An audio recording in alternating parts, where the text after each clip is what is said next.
Praise lord. ఈరోజు మీలో ఎవరైనా భవిష్యత్తు గురించి ఆలోచిస్తున్నారా? ఇదిగో మీరు ఎక్కడ విన్నా సరే ప్రభు ఈరోజు వస్తున్నాడు, రేపు వస్తున్నాడు, త్వరలో రానే ఉన్నాడు అనే మాటలు వింటూ ఉన్నారు కదా. ఇదిగో మనందరం కూడా దానికి సిద్ధపడి ఉండాలి. ఇదిగో ప్రభువే చెప్తున్నాడు, నేను త్వరలో రానే ఉన్నానని చెప్పి. ఆయన రాక కోసం మనం సిద్ధపడి ఉండాలి. ఆయన రాక ఇప్పుడు వస్తే అప్పుడు వస్తే ఇదిగో పలానా రోజు వస్తే అని మీతో ఎవరైనా చెప్తే అస్సలు నమ్మకండి.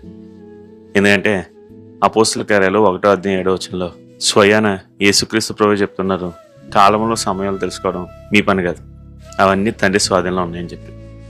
అవును, మనకు కాని దాని గురించి మనం ఎక్కువగా ఆలోచించకూడదు. లోకంలో ఉన్న వాళ్ళు వాటి కోసం బాగా ఆలోచిస్తూ ఉంటారు.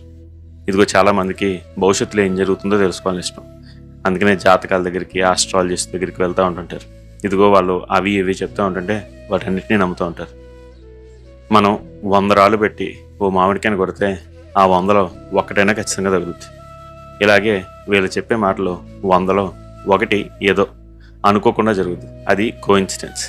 జనాలు దాన్నే పట్టుకుని ఇది ఈయన చెప్పింది అంతా జరిగిపోయింది, ఇతడు చెప్పేదంతా నిజమే, ఇక దీన్ని ఫాలో అయిపోదాం అని చెప్పి ఆ మనిషి వెంట ఫాలో అవుతూ ఉంటారు. అయితే వాళ్ళందరూ మోసపోతారు. ప్రభు మీరు అలా మోసపోకూడదు అనుకుంటున్నారు.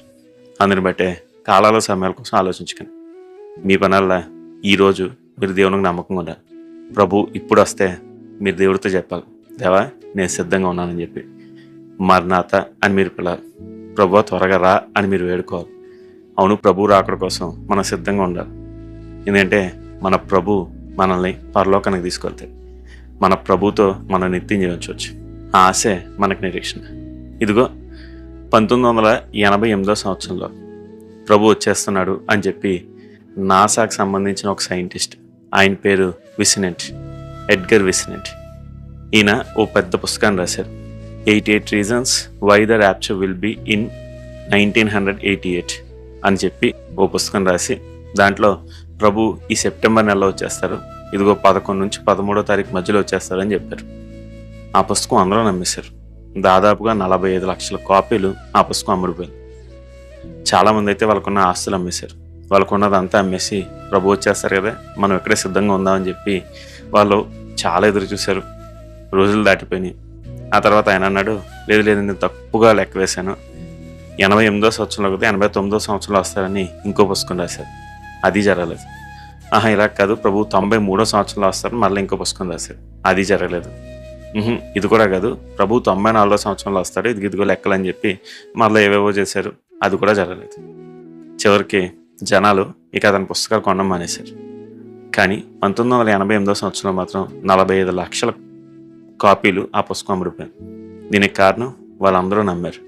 దీనికి నమ్మారు, వాక్యాన్ని కాకుండా అతను చెప్పిన మాటలు నమ్మారు. ప్రభు చెప్పాడు కదా, నేను దొంగ వల్ల వస్తానని చెప్పి.